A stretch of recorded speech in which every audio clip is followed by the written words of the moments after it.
आज के इस वीडियो में हम क्लास 12 बीएसटी का सेकंड चैप्टर का नाम है प्रिंसिपल्स ऑफ मैनेजमेंट, पूरी तरीके से कवर कर देंगे। इस वीडियो को देखने के बाद आपको इस चैप्टर में कहीं भी कोई भी किसी भी तरीके की दिक्कत नहीं रहने वाली। Hi everyone, welcome back to my YouTube channel. I hope आप सभी बहुत ही अच्छे होंगे। वीडियो को देखने के बाद आपको करना क्या है, एनसीईआरटी की लाइन बाय लाइन रीडिंग करनी है, प्लस हेडिंग्स को बहुत अच्छे से लर्न करना है। एज इट इज हेडिंग्स याद। एम है इस साल हमारा बीएसटी में हमें 80 ऑन 80 स्कोर करना है। ये मैनिफेस्टेशन सारे बच्चे करेंगे पढ़ने से पहले। Without wasting time let's start this chapter. देखो यार, प्रिंसिपल्स ऑफ मैनेजमेंट, अगर मैं किसी भी ऑर्गेनाइजेशन का नाम ले दूं जो बहुत सक्सेसफुल है, तो हर एक ऑर्गेनाइजेशन प्रिंसिपल्स फॉलो करती है मैनेजमेंट के। चाहे वो टाटा ग्रुप ले लो, बिरला ग्रुप ले लो, चाहे आप गूगल ले लो, कोई भी XYZ ऑर्गेनाइजेशन जो है प्रिंसिपल्स ऑफ मैनेजमेंट फॉलो करती है। ठीक है, अब यार ये जो प्रिंसिपल्स ऑफ मैनेजमेंट होते हैं, they are not only theoretical, ये हमारे ऑर्गेनाइजेशन के प्रैक्टिकल लाइफ में भी काम आते हैं। ठीक है, तो इस वीडियो के अंदर सबसे पहले हम क्या करेंगे, प्रिंसिपल्स ऑफ मैनेजमेंट को बहुत अच्छे से समझेंगे, इसके नेचर दैट मीन्स कॉन्सेप्ट समझेंगे। ठीक है, सेकेंडली हम इसके फीचर्स समझेंगे, उसके बाद we will do the importance and afterwards हम करेंगे फ्योल के प्रिंसिपल, फिर टेलर के प्रिंसिपल। आफ्टर दैट हम फ्योल और टेलर के प्रिंसिपल का डिफरेंस देखेंगे। This chapter is very important, इस चैप्टर को बहुत अच्छे से आपने कवर करना। बढ़ते हैं हम अपने फर्स्ट टॉपिक की तरफ। तो हमारा नेक्स्ट कॉन्सेप्ट आता है प्रिंसिपल ऑफ मैनेजमेंट का कॉन्सेप्ट।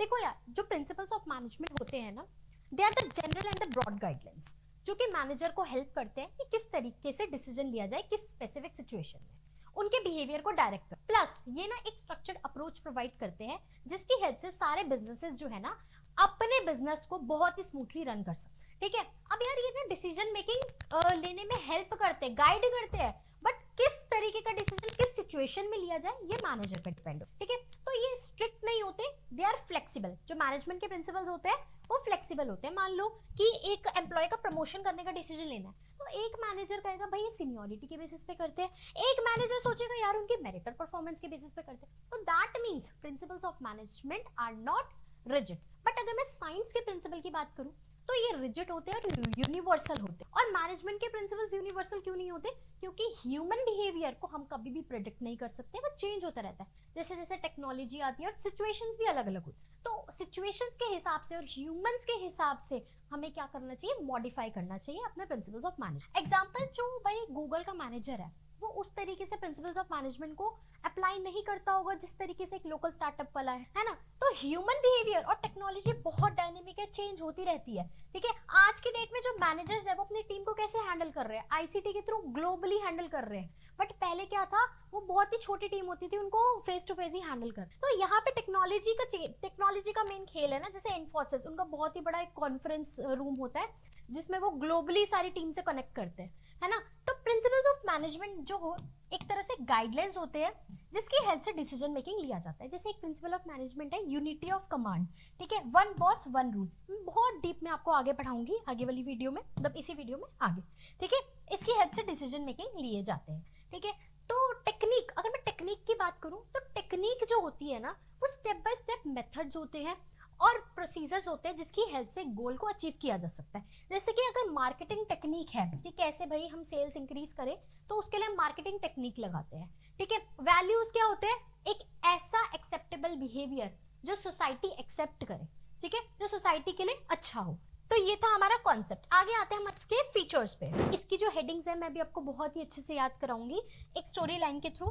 उससे पहले हम समझ लेते हैं इनके फीचर्स में क्या बोल रखा है। सबसे पहला है यूनिवर्सल एप्लीकेबिलिटी, मतलब जो मैनेजमेंट के प्रिंसिपल्स है वो हर जगह पे अप्लाई होते हैं, चाहे वो छोटी ऑर्गेनाइजेशन हो, बड़ी हो, प्रॉफिट हो, नॉन प्रॉफिट हो, हर जगह पे मैनेजमेंट के प्रिंसिपल्स अप्लाई होते हैं। बट इनकी जो लेवल ऑफ एप्लीकेबिलिटी है ना, लेवल ऑफ एप्लीकेबिलिटी वो डिफर करती है situation to situation. Done. Next है जनरल गाइडलाइंस। देखो, जो मैनेजमेंट के प्रिंसिपल्स है ना वो कोई भी रेडीमेड सॉल्यूशन प्रोवाइड नहीं करते किसी प्रॉब्लम का, they just provide us the direction. क्यों? क्योंकि जो रियल लाइफ सिचुएशन होती है वो बहुत डायनेमिक और कॉम्प्लेक्स होती है, उनको प्रिडिक्ट नहीं कर सकते।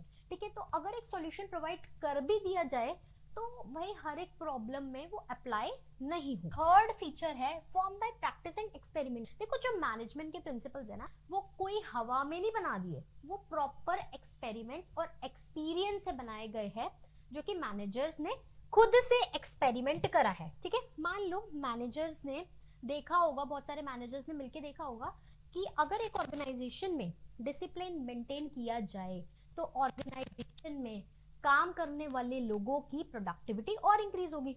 तो इसीलिए वो डिसिप्लिन का प्रिंसिपल ले आए, है ना। अभी आगे डिसिप्लिन का प्रिंसिपल मैं आपको अच्छे से बताऊंगी। नेक्स्ट है फ्लेक्सिबल। देखो, मैनेजमेंट के प्रिंसिपल्स जो है वो कोई रिजिड रूल नहीं होते, ठीक है, इनको चेंज किया जा सकता है as per the situation. Done. Next feature है मेनली बिहेवियर। देखो, जो मैनेजमेंट के प्रिंसिपल है वो ह्यूमन बिहेवियर पे फोकस करते हैं।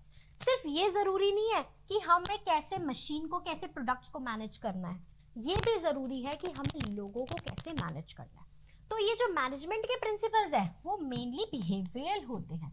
Next, cause and effect relationship. और मैनेजमेंट के प्रिंसिपल्स ना कॉज एंड इफेक्ट रिलेशनशिप बताते हैं।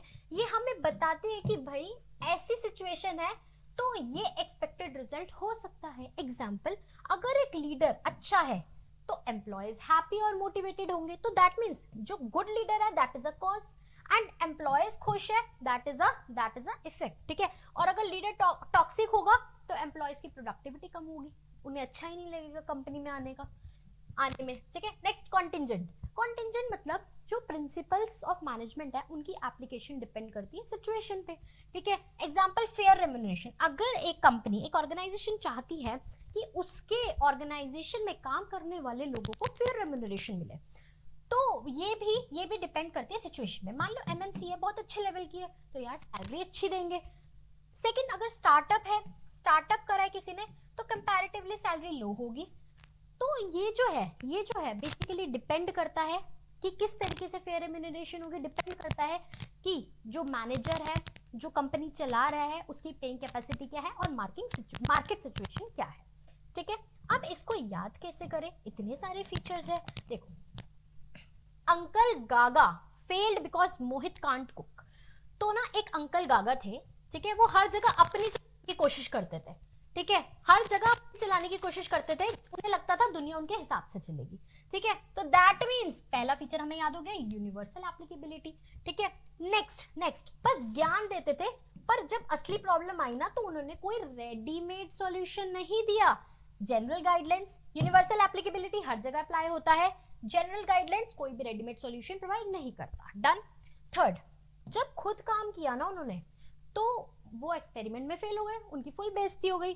ठीक है, तो that means form by practice and experimentation. जो मैनेजमेंट के प्रिंसिपल्स है वो प्रैक्टिस से जो है फॉर्म होते हैं। नेक्स्ट, पर फिर भी वो बोले कि भाई मैं तो फ्लेक्सिबल हूँ, हर सिचुएशन के हिसाब से बदल लूंगा। फ्लेक्सिबल। ठीक है, मोहित बोला सर आप नहीं, यहाँ पे लोग मेनली है, लोग मेन है, लोग इंपॉर्टेंट है, मेनली बिहेवियर। ठीक है, नेक्स्ट, अंकल बोले बेटा हर एक्शन का ना एक रिजल्ट होता है, एक्शन रिजल्ट कॉज इफेक्ट। ठीक है, अब मोहित समझ गया कि भाई मोहित कहता भाई मैं समझ गया, हर सिचुएशन में अलग अलग तरीके यूज होते हैं, है ना। सिचुएशन के हिसाब से तरीके यूज होना मतलब कॉन्टिंजेंट। ठीक है, इस तरीके से आप याद कर सकते हो, और अगर आपको वैसे याद हो रहा है तो आप वैसे भी कर सकते हो।